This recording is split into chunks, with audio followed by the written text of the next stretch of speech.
On the eve of the first phase of the trial of Kim Potter, the former Brooklyn Center police officer is charged in the death of Daunte Wright, who was fatally shot during a traffic stop. Good evening. Thanks for joining us. I'm Randy Meyer. And I'm Amy Hocker. Jury selection begins tomorrow in Potter's manslaughter trial. Fox 9's Paul Bloom joins us now with what we can expect in court. Paul? Amy and Randy, a lot of attention, of course, focused on this case. Another high-profile trial of a Minnesota police officer that will be broadcast live. The defense here claims the shooting an accident, that Daunte Wright escalated the encounter by attempting to flee a traffic stop arrest. But Wright's family and the prosecution insist Kimberly Potter was reckless and she was negligent and should now go to prison.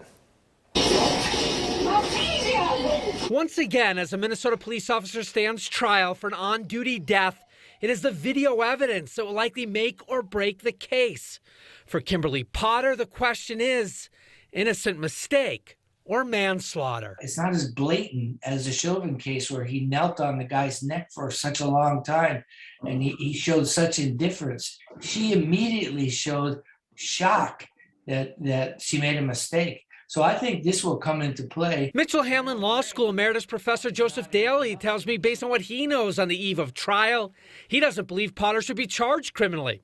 Instead, questioning the taser manufacturer for making a product an officer might mistake for their firearm in the heat of the moment. As Potter's defense team has argued, the veteran cop did, while 20-year-old Daunte Wright attempted to escape from the April traffic stop. This is only a first step, the prosecution. We now need a conviction. The Wright family and their legal reps questioning Potter's motivation and use of force during a minor traffic stop for expired tabs, calling for justice at this Monday solidarity rally. A couple of years ago, we had a black officer who killed a white woman, and he was held greatly accountable when he said he shot someone and it was an accident.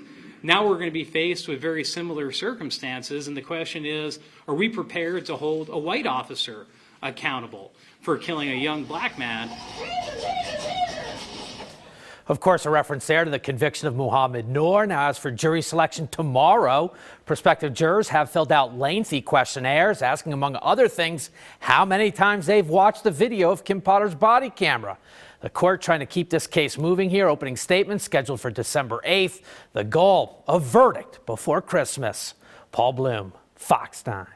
All right, Paul, stay with Fox 9 for complete coverage of the Kim Potter trial.